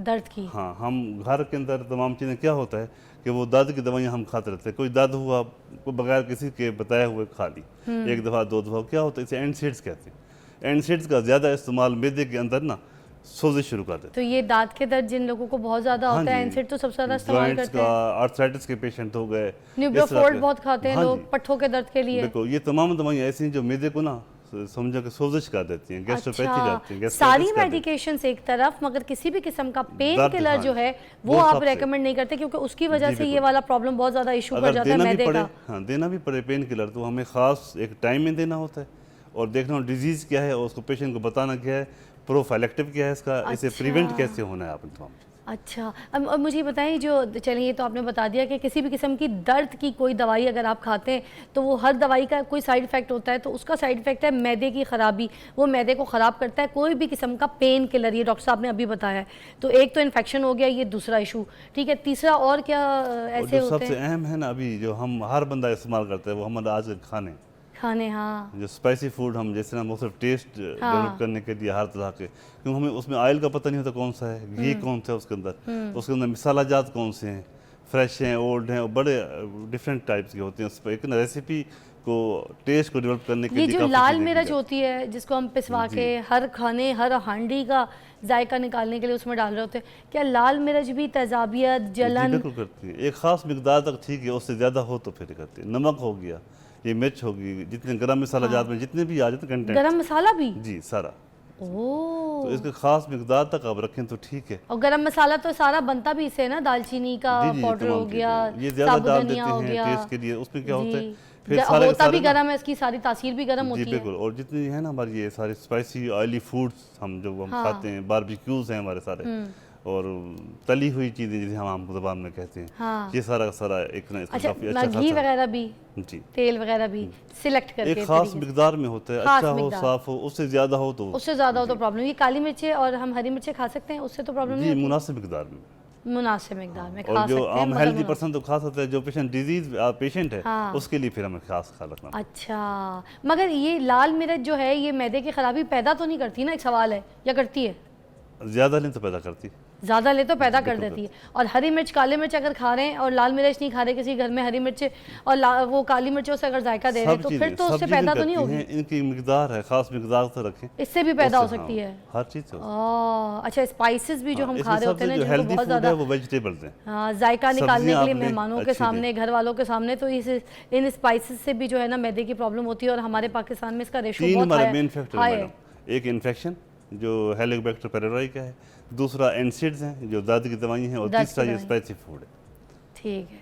अच्छा, दर्द की दवाई से पहले, अच्छा डॉक्टर साहब ने, मैं ये भी आपको यहाँ पर क्लियर कर दूँ, डॉक्टर साहब ने ये नहीं कहा कि मैदे की दर्द की दवाई लेने से मैदा खराब होता है। डॉक्टर साहब ने ये कहा है जिस्म में आपको कहीं पे भी दर्द है, और चाहे ये अब एनसिड जो है वो मैदे के दर्द की नहीं है, वो दांत के दर्द की है, क्योंकि एनसिड इज टोटली फॉर द दांतों के दर्द के लिए डॉक्टर्स रेकमेंड करते हैं। जिस्म में आपके किसी भी अज़ा में अगर तकलीफ हो रही है और आप अगर पेन किलर खा रहे हैं तो उससे आपको डॉक्टर साहब ये कह रहे हैं कि आपको मैदे की प्रॉब्लम्स शुरू हो सकती हैं। ऐसे ही है? ऐसे ही डेफिनेटली। तो जो खाना है अपने डॉक्टर से पूछ कर खाएं। अच्छा डॉक्टर साहब, अब आगे चलते हैं, मुझे बताइएगा कि जो मैदा है, मैदे के लिए पेन किलर से पहले कोई दवाई देते हैं डॉक्टर्स मोस्टली मैदे के लिए, उससे भी नुकसान होता है क्या मैदे को? नहीं मैडम, यही डिफरेंस है, आम दर्द बॉडी का एक साइड पे, उसकी दवाई और है, जो मैदे का दर्द है उसकी दवाई और है। अच्छा, जैसे राइजिक वगैरह देते हैं, जैसे हम इसे PPIs कहते हैं, प्रोटॉन पंप इनहिबिटर, जिसमें राइजिक है, पेन किलर के पहले खाने से? जी वो और चीज़ है, वो बॉडी के दर्द के लिए हैं, जो एनसिड्स हैं या एनाल्जेसिया है, ठीक है, वो मैदे के नहीं देते हम, मैदे के नहीं देते। और ये राइजिक वगैरह सेफ होती है? जो लोग पी रहे होते हैं, खाना ज़्यादा खा लिया करते हैं, भाई एक साशे राइजिक का ले आओ या एक गोली राइजिक के ले आओ, इज दैट सेफ? इस तरह सेफ नहीं है, तो जरा ना एक रैंडम होता है, डिजीज है तो हम उसको पूरी डोज देते हैं, उसकी पूरी खास दो मसला क्या है, उसको कितनी mg देनी है। और इससे पहले कि मैं ब्रेक पे चल जाऊँ, ये भी बता दें, इनो वगैरह भी सेफ होता है? इनो का भी बहुत इस्तेमाल करते हैं लोग, खाना ज़्यादा खाया, बाहर बाजार में खा लिया, उसके बाद रिकमेंड नहीं करते हैं, नहीं रिकमेंड करते, इनो भी रेकमेंड नहीं करते। और उसके क्या नुकसान आते हैं जो लोग पी? ब्रेक के बाद जानिए, वर्स होती जाती है सर। अच्छा, वर्स होती जाती है। तो एनीवे, ब्रेक के बाद आपको दोबारा ज्वाइन करते हैं। आज हम बात कर रहे हैं तेजाबियत के ऊपर, मैदे के ऊपर, मैदे की तकलीफ के ऊपर, सोजिश के ऊपर। Will be right back. Welcome back. माहिर अमराज मैदा अयूब नाइट हमारे साथ मौजूद हैं। डॉक्टर साहब से हम बात कर रहे थे मैदे के लिए कि इतने जो मसाइल हो जाते हैं, तेजाबियत और एसिडिटी, जलन, इतनी तकलीफ़। अच्छा, इससे हट के, क्योंकि डॉक्टर साहब ने अभी जो बात हमें समझाई ब्रेक पे, मैं एक सवाल ज़रूर करना चाहूँगी डॉक्टर साहब से कि अगर आपकी बॉडी में किसी भी कोई ऐसे अज़ा में आपको दर्द हो रही है और आप किसी डॉक्टर के पास गए हैं और जाके आपने कोई हड्डी टूट गई, उसका पेन किलर लेना है, या कोई आपको जोड़ों में कहीं तकलीफ़ हो रही है, कोई पट्ठों में तकलीफ़ हो रही है, कोई बॉडी के कहीं पे भी, आपने उसकी पेन किलर तो लेनी है, क्योंकि डॉक्टर साहब ने कहा पेन किलर जो है वो मैदे को ख़राब करती है। तो अब क्या करेंगे, फिर क्या करेंगे डॉक्टर इस सिचुएशन में? कोई बॉडी के जहाँ पे पेन हो रही है उसकी कोई मेडिसिन तो होगी पेन रोकने की? जी बिल्कुल, बेसिकली हमने वो दवाइयाँ तो देनी उस पेशेंट को ज़रूरी हैं, उसका पेन कंट्रोल करेंगे, उस दवाइयाँ देते हुए हमने मैदे को कैसे बचाना है। हाँ, तो हम मैदे के लिए प्रिवेंटिव ना, उसके अंदर प्रोफिलैक्टिक हम मेडिसिन शुरू कर देते हैं। जो इसमें हमारे एनसेड आते हैं, H2 ब्लॉकर के नाम से आते हैं हमारे पास। आज का जैसे PPIs हैं, प्रोटॉन पंप इनहिबिटर हैं, तो ये तमाम चीज़ें हम उनको पहले डोज खाने से पहले आमतौर पे हम आधा घंटा पहले वो दे देते हैं, ताकि वो जितना भी है उसका ना इफेक्ट वगैरह अपना कवर कर लें और एनसेड का इफेक्ट कम से कम हो। अच्छा, मैं क्योंकि लंबी हूँ डॉक्टर साहब, तो मुझे कमर के एरिया में बहुत ज़्यादा दर्द होती है। हमारी ये नूर है, ये भी हमारे पास ही हमारी टीम का हिस्सा है, क्योंकि अब ये भी माशाल्लाह लंबी, इसके भी कमर में दर्द है, इससे चला फिरा नहीं जा रहा। यही हाल है, मेरे जैसा हो जाता है। अभी तो मैं ठीक हूँ, इसके जैसा हाल हो जाता है, झुक जाती है, इतनी तकलीफ। तो अमूमन जब मैं अस्पताल जाती हूँ किसी डॉक्टर के पास, तो वो मुझे कहते हैं ड्रिप लगवा लें पेन किलर की। तो क्या वो ड्रिप सेफ होती है? क्योंकि आपकी तो बात सुन के आज मैं डर गई हूँ, तो इसलिए आप हमें बता दें। जो आपको लगवाते हैं ना, वो आमतौर पे हम पैरासिटामोल होता है, वो जो ड्रिप होती है। हाँ, वो कंपैरेटिवली काफ़ी सेफ होती है। सेफ होती है? हाँ, इस तरह हाँ, वो बाकी एनसेड्स के लिहाज से कम लीस्ट इफेक्टिव होती है। अच्छा, तो वो ड्रिप लगवा सकते हैं पेन किलर? इमीडिएट जो पेन होता है उसके लिए ठीक है। हाँ, बाद को उससे कंट्रोल नहीं होता तो उसमें हम ट्रेमाडोल दे देते हैं। अच्छा, वो थोड़ा सीडेट भी करता है और पेन के लिए भी ठीक होता है। अगर बाद पेशेंट उससे भी नहीं होता तो और हैं जो पेन किलर या एनाल्जेसिया वो हम देते हैं। ठीक है, लेकिन रेगुलर बेस के ऊपर ये चीज़ें नहीं दे देते। कुछ पेशेंट ऐसे हैं, फर्ज का मैं मिसाल देता हूँ कि कोई आर्थराइटिस के पेशेंट है, हाँ, जिनके अंदर ना वो लाजमी है, उनके बगैर मजबूरी है, उनका लाइफ मूव नहीं कर सकते, मूव नहीं कर सकते, उनके अंदर एनसेड देना लाजमी है। लाजमी हो जाता तो जब हम देते हैं तो हम दो चीज़ों का अहम ख्याल रखते हैं, एक मैदे का और एक गुर्दे का। अच्छा, तो ये जो एनसेड हैं ये मैदे पे भी इफेक्ट ज़्यादा करते हैं और गुर्दे भी इफेक्ट ज़्यादा करते हैं। अच्छा, सवाल ऑफ द डे, मुझे ये बताइए, जिन लोगों का मैदा ख़राब होता है, क्या वो चाय पी सकते हैं? और चाय अगर पी सकते हैं, किस मिकदार में पी सकते हैं? मगर मैंने वैसे ये जो सुना था कि चाय तो उनके लिए जहर होती है, और ख़ासतौर पे पक्की हुई जो दूध पत्ती बना के पीते हैं। प्लीज़ बयान कर दें। नहीं, ऐसे पेशेंट नाराज़ ना हो जाए, तो अगर ना पिए तो बेहतर है, नहीं पीना चाहिए। इसका मतलब जो जब दूध तक वो पत्ती को ठीक गाढ़ा नहीं हो कर जाते, करके हाँ। पीते हैं, वो नहीं पीना चाहिए। अपने मैदे को ठीक कर लें, फिर आप ले लें। हाय हाय हाय, तो ये और अब तो वैसी गर्मी आ रही है, तो थोड़ा अपना ख्याल रखें इस हाँ मामले जी, में। ये चीज़ें आम बंदा कितनी कप चाय पी सकता है ताकि उसका मैदा ख़राब ना हो? देखने वालों को बता दें, 6-6 8-8 कप तो लोगों के घर में एम ही चलती है। वैसे मेरे लिहाज से ना, अगर वाकई पीनी है चाय तो 2 कप काफ़ी है पूरे दिन में। 2 कप काफ़ी हैं, अगर मगर वो मैदे भी की उस खराबी वाले कंडीशन वही में एक भी ना पिए। आपका मैदे का इशू ना हो। ठीक है अगर मैदे का इशू हो रहा है तो उसके अंदर ना थोड़ा सा डॉक्टर कोशिश करें। साहब, दही वगैरह सही रहता है मैदे के लिए? दही सुबह अच्छा सुबह अगर नाश्ते में दही इस्तेमाल कर लें, चाय नहीं है, कुछ नहीं दही है? अच्छा है इसके अच्छा, लिए। सैलेड जो फ्रेश सैलेड, हाँ, वो अच्छा है। अच्छा, ये एप्पल साइडर विनेगर जो आता है मदर वाला ऑर्गेनिक, अगर वो उसको पानी में इस्तेमाल किया जाए सुबह सुबह, लोग कहते हैं कंडीशन में डाइल्यूट करके, जी जी जी, डायरेक्ट नहीं, तो is that good for the maida? हाँ, एक है अच्छी रेमेडी है, इस्तेमाल हो सकती है, इसके साइड इफेक्ट्स कोई नहीं है, लेस लाइकली है। इसबगोल का छिलका भी लोग बोलते हैं, तो क्या इसबगोल का छिलका भी अच्छा होता है? इसबगोल फाइबर है सारा, फाइबर है। फाइबर हम उस कंडीशन में ज्यादा देते हैं जिसके अंदर गट मूवमेंट कम होती है। अच्छा, जो कॉन्स्टिपेटेड पेशेंट होते हैं, ओह, जिसमें कॉन्स्टिपेशन होती है, क्योंकि जो गर्ड है, हाँ, ये तेजाबियत का सबसे मेन फैक्टर कॉन्स्टिपेशन भी है। ठीक है, सही है। कुछ वो पेशेंट जो क्रॉनिक कॉन्स्टिपेशन के हैं, उनको अगर जब प्रेशर वहाँ रिटेन रहेगा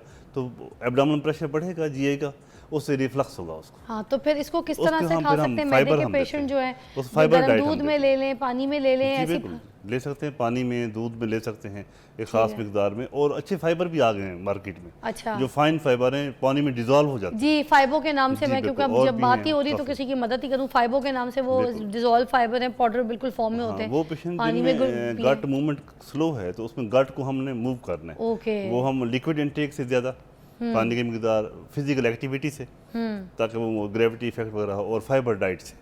अच्छा, अगर इससे भी इफेक्ट ना हो तो फिर हम ना स्टूल सॉफ्टनर देते हैं, लेग्जेटिव देते हैं, ताकि वो हर चीज मेंटेन। अच्छा, सारा दिन तो खाते हैं, खाते खाते थक जाते हैं। जब रात होती है और रात को जैसे ही हमें पता चलता है कि अच्छा ये ऐप बंद होने वाली है, इसके थ्रू हमने ऑर्डर करना था, अच्छा ये रेस्टोरेंट बंद हो जाएगा, तो उससे पहले ऑर्डर, मिडनाइट डील्स ऑर्डर करना शुरू कर देते हैं, घर वालों के लिए भी, अपने लिए भी। वो खा रहे हैं बैठ के, तो मगरूब चीज़ें, हर चीज़, रोगन। तो ये जो 12 बजे के बाद की जो डीलें हम घर में मंगा के खा रहे होते हैं, ये हेल्दी डाइट है, खा सकते हैं रातों को, या फिर ये बिल्कुल ही छोड़ दें? हमारी बैड लक है कि हम नेचर से थोड़ा हट गए। नेचर ये है कि आप सुबह के टाइम जितना खाना चाहें खाएं, ठीक है, क्योंकि उसमें सारा दिन ओवरऑल हर बंदा ना फिजिकल एक्टिविटी में रहता है। ठीक है, दोपहर को भी आप मुनासिब ले सकते हैं। रात के टाइम ना कम से कम मिकदार में खाना लें, और अर्ली लें। आप अर्ली ले लें, कम से कम बेड टाइम से ना 2 सोने से घंटे, कितनी देर पहले, ये भी 2 बताएं? घंटे 3 घंटे पहले लें आप। ओके, अब कोई बंदा अगर सोई रात के 3 बजे रहा है, तो क्या 12 बजे 11 बजे खा सकता है? एक सवाल है। अगर उस रूटीन है उनकी, डेली रूटीन यही है, तो हम कह सकते हैं, तो उस हिसाब से खा सकता है। लेकिन टाइम के लिहाज से जो मेटाबॉलिज्म है उसके लिहाज से हम नहीं उसके हिसाब से। अच्छा, खाना खा के फिर जैसे अभी मिडनाइट डील ऑर्डर करने के बाद फिर वो मूवीज भी तो देख रहे होते हैं, फिर चलना फिरना कुछ नहीं होता, चलेगा? सवाल है। आमतौर पे ये है कि जैसे हम खाना करते हैं डिनर, उसके बाद फिजिकल एक्टिविटी कुछ ना कुछ होनी चाहिए, चहलकदमी, इधर उधर वॉक कर लिया, 10-15 मिनट 20 मिनट के लिए। हाँ, अगर नहीं करें तो फिर ये खराबी है। अच्छा ठीक है। और आखिरी मुझे जल्दी जल्दी बता दे, कौन कौन सी ऐसी सब्जियां हैं जो बादी हैं, कहते हैं ना ये बादी सब्जी है, मैदे के लिए ठीक नहीं है, मत खाओ, जिसमें बंद गोभी हो गया, कैबेज, बंद गोभी उर्दू में उसको कहते हैं, अच्छा गोभी हो गया, बैंगन हो गया, जिसको बादी सब्जी बहुत ज़्यादा कहा जाता है, तो क्या ये सब्जियाँ वाकई बादी हैं? बादी कोई सब्जी होती भी है, ये सब ये ख्याली पुलाव है जो बनाया हुआ है? असल में वो डॉक्यूमेंट क्या होता है मुख्तलिफ एरियाज़ में ऐसे, लेकिन ऐसा नहीं होता, सारी अच्छी हैं वेजिटेबल, उनको सही तरीके से बनाया जाए, उस लिहाज से खाया जाए, सबसे अच्छी हैं। ठीक है। अब वैसे पेट के लिए बहुत अच्छी कौन सी सब्जियां हैं मैदे के लिए? आजकल जैसे गर्मी का मौसम है ना, इसमें कद्दू बहुत अच्छा है, कद्दू, हाँ, टिंडे बहुत अच्छे हैं इसमें, टिंडे, सब्ज तोरी भी कहते हैं, काली तोरी कहते हैं, ये अच्छी है। काली तुरई, तुरई सुना था, काली भी कोई होती है? सब्ज या काली मुख्तलिफ एरिया में मुख्तलिफ नाम है इनके। अच्छा, मगर है तुरई। जी ठीक है, तुरई ठंडी होती है, वेरी नाइस। देखो आप जैसे बंद गोभी है, हाँ, ये बंद भी अच्छी गोभी, है, हाँ। बाकी सब्जियां जितनी भी हैं बाकी चावल आटा तकलीफ तो नहीं देता अगर किसी को मैदे की खराबी है? चावल में अगर मिसाला डाल दें तो तकलीफ देगा, वरना सादे चावल कोई मसला नहीं देते। बॉइल्ड राइस बहुत अच्छे हैं यार, अच्छा। लो स्पाइसी कम, लस्सी वस्सी ये सारी चीज़ों के मना। और ठंडा पानी पीना ज़रूरी है जब एसिडिटी हो एकदम से, तो इसकी फर्स्ट एड क्या है कि ठंडा पानी पी लें या बस सिंपल पानी पी सकते हैं? सिंपल पानी पी सकते हैं। उसमें ये होता है कि उसका कंसंट्रेशन जो है ना एसिड की वो डाइल्यूट हो जाती है, तो कम इफेक्ट होता है ऐसा। अच्छा, वो नीचे हो जाता और है। ये सत्तू? सत्तू भी अच्छा है। सत्तू भी अच्छा है ना, तो ये मैदे की जिन जिनको खराबी है वो सत्तू पी सकते हैं। जी है, जौ बहुत अच्छा है मैम, जौ का दलिया बहुत अच्छा है। जौ का दलिया, क्या बात है। आलू बुखारे का पानी भी ना बिल्कुल पी लें, सही बना हुआ तो सही पी सकते हैं। जज़ाकल्लाह डॉक्टर साहब जी, आप ज़्यादा साल, क्या बात है, इतने अच्छे डॉक्टर हमारे शो पे आते हैं और हमें कितना अच्छा गाइड करते हैं। हमारा शो है इसलिए हम बैठे, इसलिए यहाँ पे पैसे किस चीज़ के लेते हैं? आपको सिखाने के, खुद सीखने के। चले जी एक ब्रेक लीजिए, आते हैं।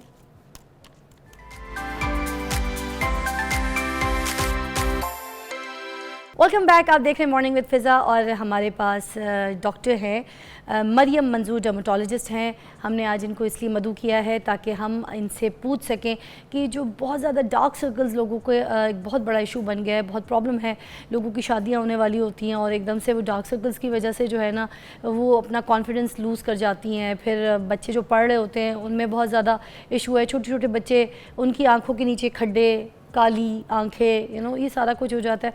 तो हमने इसको किस तरह से अपनी लाइफस्टाइल को मेंटेन करना है, किस लाइट में बैठना है, किस तरीके की जो है हमने तैयारी रखनी है कि, और कौन सी ऐसी क्रीम्स हमने लगानी है जिसकी वजह से हमारी डार्क सर्कल्स जो हैं वो सही रह सकें और हमारी जो शक्ल है वो ख़राब ना हो। क्योंकि आप महंगे महंगे जो है कपड़े ख़रीद लेते हैं, बहुत सारे सैलून्स में चले जाते हैं, बहुत अपने ख्याल करने की कोशिश कर रहे होते हैं, मगर जो हमारे इंपॉर्टेंट चीज़ें हमारे चेहरे के फीचर्स में, उसमें हम बिल्कुल जो है निगलेक्ट कर देते हैं हमारे डार्क सर्कल्स को, और वो बढ़ते बढ़ते फिर फैलना शुरू हो जाते हैं और हमारी शक्ल की जो एक अपीयरेंस है वो बहुत बुरी दिखना शुरू हो जाती है। तो आज हम बात करते हैं मरियम से। मरियम, ये बताइएगा कि कैसा लगा आपको हमारे शो पे आके आज? बहुत अच्छा लगा आपसे मिलकर। बहुत बहुत शुक्रिया आपके टाइम का, आपके पेरेंट्स का।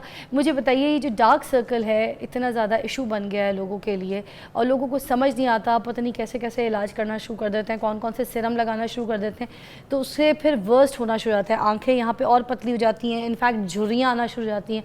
क्या कहेंगे इस बारे में?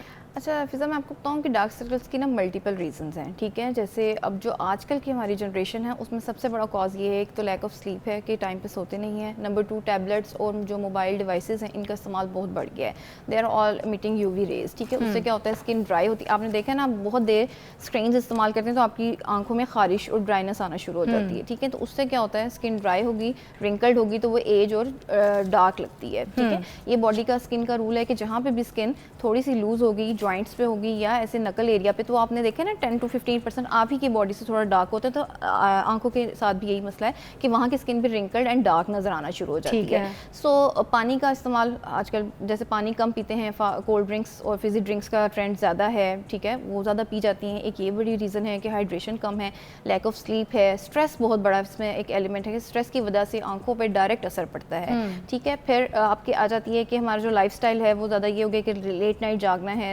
और जो है सुबह को सोना है, ठीक है। तो स्लीप पैटर्न चेंज होने से भी इस पर बहुत फ़र्क पड़ता है। मैंने देखा है मोस्टली जिन लोगों की आंखें कमज़ोर होती हैं, वो जो सन ग्लासेस लगा रहे होते हैं या फिर इस तरह से आंखों की बिनाई के लिए ग्लासेस लगा रहे होते हैं, उनके बहुत ज़्यादा डार्क सर्कल्स होते हैं। वो इसीलिए कि उनके आंखों के पट्टे वीक हो जाते हैं, वो ज़्यादा फोर्स उनको लगानी पड़ती है, तो क्या होता है कि स्किन आहिस्ता आहिस्ता जल्दी एज एंड रिंकल करना शुरू हो जाती है, और अंदर से जो वॉल्यूम लॉस है उसकी वजह से हमारे हॉलो आइज़, वो जो खड्डे टाइप से बन जाते हैं, वो नज़र आना शुरू हो जाती हैं। तो इनसे जान कैसे छुड़ाई जाए जो आंखें हल्के हैं? अच्छा, इसमें कुछ न्यूट्रिशनल डेफिशिएंसीज भी होती हैं, लाइक विटामिन B12 डेफिशिएंसी जो है वो बहुत ज़्यादा पिगमेंटेशन कॉज करती है, फेस की भी है, अंडर आई भी, ठीक है। नंबर 2 फिर हमारा जैसे मैंने आपको बताया कि स्लीप को करेक्ट करें, ठीक है, हाइड्रेशन को इंप्रूव करें, एटलीस्ट 2 to 3 लीटर वाटर आप डेली पिएं, तो आप 2 वीक्स में देखेंगे कि आपकी स्किन ओवरऑल शाइनी एंड थोड़ी स्मूथ हो जाती है, ठीक है। अच्छा, धूप भी क्या रीज़न है? अच्छा, फिर धूप और इसके साथ साथ सन ब्लॉक मस्ट है। हम फेस पे तो लगा लेते हैं, अंडर आई को भूल जाते हैं, तो कोशिश करें कि अंडर आई भी आपने सन ब्लॉक लगाना है। और दूसरा ये कि आप जैसे प्रोटेक्टिंग डिवाइसेस हैं, लाइक हमारी कैप है या गॉगल्स हैं बड़े, वो भी आप यूज़ कर सकते हैं अगर आप सन ब्लॉक नहीं लगा पाते, ठीक है। और फिर अगर हम उसमें आगे इसके थोड़े से ट्रीटमेंट्स की तरफ आ जाएं, तो उसमें एक नॉन सर्जिकल है और एक सर्जिकल है, लाइक और कुछ होम रेमेडीज़ भी आ जाते हैं। सबसे पहले हम होम रेमेडीज़ पे बात कर लेते हैं, ठीक है। होम रेमेडीज़ में ये है कि आप जो है एक तो अपनी ये जो चीज़ें पहले बताई इनको करेक्ट करें, और इसके साथ साथ अच्छी डाइट के साथ थोड़ी सी वॉक एंड एक्सरसाइज, एंड इसके अलावा आपने क्या करना है कि जो एलोवेरा जेल होता है, नॉट ये कि आपने जो घर में प्लांट लगा हुआ है उससे मेडिकेटेड, आजकल अच्छे मार्केट में आ रहे हैं, आप वो लें और उसके अंदर ग्लिसरीन डालें या कोकोनट ऑयल डाल लें और उसको 15 मिनट्स के लिए लगा के वॉश कर लें, ठीक है। या फिर आप पोटैटो, आलू भी अच्छा होता है ना? जी, मैं भी इसी की तरफ आ रही थी कि पोटैटो लें, उसको क्रश करें, उसका जूस निकालें एंड उसको भी ग्लिसरीन के साथ मिक्स करके लगा लें। अगर ड्राई स्किन है तो ऑलिव ऑयल डाल लें 1-2 ड्रॉप्स, ठीक है। और फिर कुकम्बर ठंडा करके वो लगाएं, ठीक है, उससे भी बहुत फ़र्क पड़ता है, ठीक है। ये होम रेमेडीज़ आप कर सकते हैं। ये क्या जो मसाज हम करते हैं पूरे फेस पे, रातों को सीरम वेरम लगा के मोस्टली हर घर में हो रहा होता है, तो क्या आंख के नीचे जब मसाज करते हैं ऐसे ऐसे ऐसे, तो क्या वो फ़र्क पड़ता है उससे? आंखों के हलकों में कोई कमी आती है या फिर नहीं? अच्छा, इस तरह होता है कि ब्लड सर्कुलेशन बढ़ती है उससे, ठीक है। वो चाहे आप कोई सिंपल ऑयल लगा के करें या फिर आप कोई सीरम लगा के करें, उसकी एब्जॉर्प्शन भी इंक्रीज़ होती है स्किन में, और ब्लड सर्कुलेशन बढ़ती है, तो वो आपको पता है ब्लड सर्कुलेशन बढ़ेगी तो न्यूट्रिएंट्स आएंगे तो स्किन का एरिया इंप्रूव कर जाता है, ठीक। अच्छा, कुछ लोगों की झाइयाँ होती है यहाँ पे, अगर झाइयाँ हैं तो वो बढ़ते आँख के इस एरिया तक पहुँच जाती हैं, जो कि बहुत ज़्यादा बुरी लगती हैं। अब वो डार्क सर्कल्स या अगर हल्के मज़ीद हैं तो वो और इन्हांस करना शुरू कर देती हैं, ऐसे लोगों के लिए क्या ट्रीटमेंट? अच्छा, उसमें सबसे पहले एनीमिया को करेक्ट करना होगा, क्योंकि छाइयों की सबसे बड़ी हमारी कॉमनली जो वजह है, फीमेल्स में तो बहुत कॉमन है कि आयरन डेफिशिएंसी है, लेकिन आजकल जो यंग बच्चे हैं उनकी डाइट भी बहुत पुअर है, दे आर आयरन डेफिशिएंट। तो हमें कोशिश करनी चाहिए कि हम उनके आयरन स्टेटस को इम्प्रूव करें। उसमें ये है कि आपको एक अच्छा न्यूट्रिशनल सप्लीमेंट ले लें, एक अच्छा दूध अपने साथ रखें, ठीक है, एक दूध का ग्लास ज़रूर पिएं, ठीक है, और साथ में एक आयरन सप्लीमेंट ज़रूर अपना साथ रखें, जैसे लाइक सेंगोबियान आप ले सकते हैं, या बच्चों में माल्टोफर का सिरप है वो पिला सकते हैं, ठीक है। अच्छा, सेंगोबियान का कोई साइड इफेक्ट नहीं है, रोज़ खा सकते हैं? जी बिल्कुल, आप एक महीना तो आप रोज़ खा सकते हैं, ठीक है। कितने mg की? एक 500 mg में आता है, वो आप एक ही लें, ठीक है। या फिर 1-2 और नाम भी है, लेकिन हम सारे नाम इस तरह से नहीं बता सकते, लेकिन एक टैबलेट डेली आप इवन गवर्नमेंट और ब्लैक सीड ऑयल भी इस तरह से बेहतर है, उसकी जो कैप्सूल्स वगैरह होते हैं वो भी खा सकते हैं क्या डॉक्टर? उसका ऐसा जब इतना रिसर्च साइंटिफिकली प्रूवन नहीं है, ठीक है। लेकिन कॉफ़ी का है कि हाँ, कॉफ़ी से और कॉफ़ी के सीरम, कैफीन सीरम भी बहुत आ रहे हैं, वो भी बहुत अच्छे हैं। बेसिकली वो भी यही करते हैं कि थोड़ा सा ब्लड वेसल्स को कंस्ट्रिक्ट करते हैं और ब्लड सर्कुलेशन देन फिर आहिस्ता आहिस्ता बेहतर होगी, तो क्या होगा कि आपकी जो इन्फ्लेमेशन है वो बेहतर हो जाती है। और ये फिश ऑयल कैप्सूल्स जो होते हैं वो भी बेहतर होते हैं? फिश ऑयल भी काम करते हैं समटाइम, कुछ पेशेंट्स में बहुत अच्छा रिजल्ट देते हैं और कुछ में नहीं भी देते। ओके, सो ये कंसल्ट करना जरूरी होता है। सेंगोबियान आप कह रही हैं कि बेहतर है? आयरन डेफिशिएंसी पेशेंट में आप जरूर इस्तेमाल करें, ठीक है। फिर जैसे थोड़ी सी टॉपिकल जो हमें कॉमनली मिल जाते हैं जिनके साइड इफेक्ट नहीं है, लाइक कोजिक एसिड वाली क्रीम्स हो गए और अल्फा आर्बिटन है, ये वाले लोशंस एंड क्रीम्स आप लगा सकते हैं। और एक अच्छा मॉइस्चराइजर अगर आप अफोर्ड नहीं करते तो आप एक अच्छा सिंपल एलोवेरा जेल बाजार से खरीद लें और उसमें ऑलिव ऑयल, अगर ड्राई स्किन है और नहीं है तो ग्लिसरीन डाल के जस्ट उसको और रोज वाटर वो यूज़ कर लें, थोड़ा फ्रिज में रख दें, बिल्कुल उसको एज अ टोनर भी यूज़ करें, और आप जब भी एस्ट्रिंजेंट होगा आपको एकदम से थोड़ा सा पफीनेस को भी कम कर देगा। अच्छा, ये जो आँख के नीचे काली जगह हो जाती है, क्या नींबू का छिलका इधर रगड़ने से या रख देने से थोड़े दिन तो बेहतर हो सकता है या ये खराब हो जाएगा? अच्छा, एसिड नहीं, कोई भी एसिडिक चीज आपने फेस पे डायरेक्ट नहीं लगानी। तो क्या विटामिन सी भी आंख के नीचे नहीं लगाना चाहिए? विटामिन सी बेहतर करता है, नाइट टाइम यूज करें, डे टाइम ना यूज करें। और ठीक है, और दूसरा ये कि अगर डे टाइम यूज करना भी है तो under cover of sunblock आपने इस्तेमाल करना है, उसे कभी भी ऐसे डायरेक्ट नहीं करना क्योंकि वो सन के साथ रिएक्ट करता है एंड देन ऑक्सीडाइज होता है। फिर डॉक्टर साहब कोई ऐसी क्रीम्स बता दें, उसके बाद फिर हम मजीद ट्रीटमेंट्स पे चलेंगे। कोई ऐसी क्रीम्स बता दें जिसमें कौन से ऐसे इंग्रेडिएंट्स होने होने चाहिए जो स्पेशली डार्क सर्कल्स के लिए मेरी बहनें जो परेशान हैं वो इस्तेमाल करें? लाइक जैसे मैंने आपको बताया, कोजिक एसिड हो, अल्फा आर्बिट्रिन है, ठीक है, इनको आप इस्तेमाल कर सकते हैं। ठीक है, वो उसमें होनी चाहिए जी। या फिर विटामिन सी, विटामिन सी की आजकल बहुत सी क्रीम्स मिल रही हैं, ठीक है। बस और एक मैं जनरल टिप ये है कि कोई भी इंस्टेंट जिस पे लिखा हो ना कि इंस्टेंटली रिजल्ट आएगा, बस वो इस्तेमाल ना करें। ठीक है। अच्छा, कोई अब ऐसे भी लोग हैं जिनकी आंखों के आगे वो काला जो है ना खड्डा सा बन गया और वो स्पेस जो है गोश्त की है ही नहीं, अंदर तक खड्डे हैं। अब वो खड्डे वाली जगह तो नहीं फिल हो सकती, वहाँ तो मतलब मांस ही नहीं है, उसका क्या इलाज होता है? अच्छा, उसमें हमें सर्जिकल ऑप्शंस को देखना होगा, ठीक है। उसमें इन्वेसिव एंड नॉन इन्वेसिव दोनों हैं हमारे पास। आजकल तो साइंस ने इतनी तरक्की कर लिया, आपको फिलर्स का नाम सुना ही होगा आपने, ठीक है। तो hyaluronic acid filler basically human body की नेचर पे ही बने होते हैं, वो डालने से कोई एलर्जिक रिएक्शंस नहीं होते। तो फिलर का इंजेक्शन आता है और अब तो काफ़ी प्राइस भी थोड़ी बेहतर हो गई है। एरिया में आंख के वो आपके फुल अंडर आई को कवर कर देता है। तो कितने प्रिक होते हैं उसके लिए? यूजुअली 2 प्रिक्स में या 1 प्रिक में आप कर लेते हैं, बिकॉज आपने हर एक की अपनी अपनी टेक्निक होती है, लेकिन यूजुअली मैक्सिमम 2 प्रिक्स में आप उसको कवर कर जाते हैं। अच्छा, और वो कितने टाइम तक चलते हैं या फिर ये लाइफ टाइम होता है? 6 to 8 मंथ 12 मंथ्स चल जाता है अगर आप अच्छी केयर करें, ठीक है। और दूसरा ये है कि साथ साथ जैसे फिर मेंटेनेंस के लिए सीरम्स हैं या फिर जो भी मास्क हैं, आई मास्क, ये आप इस्तेमाल करते रहें तो काफ़ी फ़र्क पड़ता है। अब यहाँ का जैसे कॉलेजन है ही नहीं आंख के नीचे का, तो वो कॉलेजन प्रोड्यूस कैसे हो सकता है? क्या ये इस तरह से कुछ हो सकता है कि कॉलेजन अपने पूरी बॉडी में बढ़ना शुरू हो जाए और आंख की उस जगह पे जहाँ पे बिल्कुल खड्डा है वहाँ कॉलेजन आ जाए? अच्छा, वहाँ कॉलेजन सप्लीमेंट्स ओरल आ रहे हैं और इंजेक्टेबल भी, ठीक है, और वो काफ़ी इफेक्टिव भी हैं। इसके अलावा एक तो ये फिलर बोल दिया आपने, एक फिलर है, एक कोलेजन सप्लीमेंट्स भी आ रहे हैं, अच्छा। ठीक है, वो आप यूज़ कर सकते हैं, लेकिन उसमें ये ज़रूर देख लें कि हलाल सोर्स होना चाहिए, ठीक है, कि हलाल बेस्ड हो, क्योंकि यूजुअली वो बाहर से इंपोर्टेड होते हैं, तो उसमें तो ये पूछना ज़रूरी है कि अच्छा मेंशन हो के हलाल है, ठीक है। ठीक है। फिर दूसरी बात ये आ जाती है कि आप इसमें जो है फैट ग्राफ्टिंग शायद आपने सुना हो, या स्टेम सेल का ट्रीटमेंट, वो भी यही होता है कि आपका टिश्यू लेके उसमें से आपकी फैट को निकाल के वो हम यहाँ पे या स्टेम सेल्स को यहाँ पे इम्प्लांट कर देते हैं। अच्छा। और उससे क्या होता है, Aahista Aahista tissue production start हो जाती है, कोलेजन बनना भी, और थोड़ी सी आंखों में जो है ना, वो जो आप चाह रहे हैं ना कि फिलिंग इफेक्ट आ जाए, वो आ जाता है। और कोई इसके साइड इफेक्ट नहीं, वो साइड इफेक्ट नहीं होते, बिकॉज आपकी बॉडी का होता है ना, तो एलर्जिक नहीं होता। अच्छा, और आप ब्रेक में मुझे बल्कि बता रही थी किसी का कोई मसला हुआ था जो पस पड़ गई थी। अच्छा, वो क्या हाँ, इस चीज़ तरह थी? की वो विटामिन उससे बच सके ना मेरी भी बाकी बहनें, उनको ये प्रॉब्लम ना हो जाए। हाँ, उसमें ये था कि कराची में ऐसा हुआ था कि विटामिन ई के कैप्सूल्स का आजकल बहुत ट्रेंड है कि खा लें, लगा लें, पी लें, मतलब हर चीज़ में चल रहा है कि फेस पे लगा लें, चाहे बालों में लगा लें, इस तरह से उन्होंने फेस पे इंजेक्ट करवा लिए थे और सैलून से, और उसके बाद क्या हुआ कि सैलून से और पस पड़ गई, और क्योंकि डॉक्टर्स तो मोस्ट लाइकली नहीं इंजेक्ट करते विटामिन ई डायरेक्ट, ठीक है, तो कहीं ऐसी जगह से उन्होंने करवाए होंगे। और उसके बाद फिर जब वो प्लास्टिक सर्जन के पास आई, डॉक्टर के पास, डर्मेटोलॉजिस्ट के पास, तो उनकी अच्छी खासी पस थी, तो डर्मेटोलॉजिस्ट ने उन्हें आगे वहाँ भेजा क्योंकि उसकी एक सीएन होनी थी, तो उनकी स्किन निकालनी पड़ी वहाँ से। तो ज़रूर ऐसी चीज़ों से खुदा के लिए ये जितने भी ऐसे ट्रीटमेंट्स होते हैं जो आजकल सैलून के बाहर लिखे हुए होते हैं ना कि मेडिकल ट्रीटमेंट इधर से ये करा लें, और PRP वगैरह जैसी चीज़ें भी जो है वो बड़ी ऑफ़र लिखी हुई होती हैं, तो प्लीज़ सैलून्स में जाके ऐसी चीज़ें ना कराया करें। ये प्रोफेशनल कोई डॉक्टर्स हों, डर्मेटोलॉजिस्ट हों, स्पेशलिस्ट हों, उनके पास जाया करें, उनसे मशवरा लिया कीजिए, और उन्हीं के पास अपना ये जो है ना, मैं कहती हूँ धोबड़ा रख के उनको पूछना चाहिए कि भाई कि ये मसले बताएं क्या कर लें। भाई आपकी ज़िंदगी और आपकी सेहत जो है वो वापस नहीं आ सकती, सीधी सी बात है।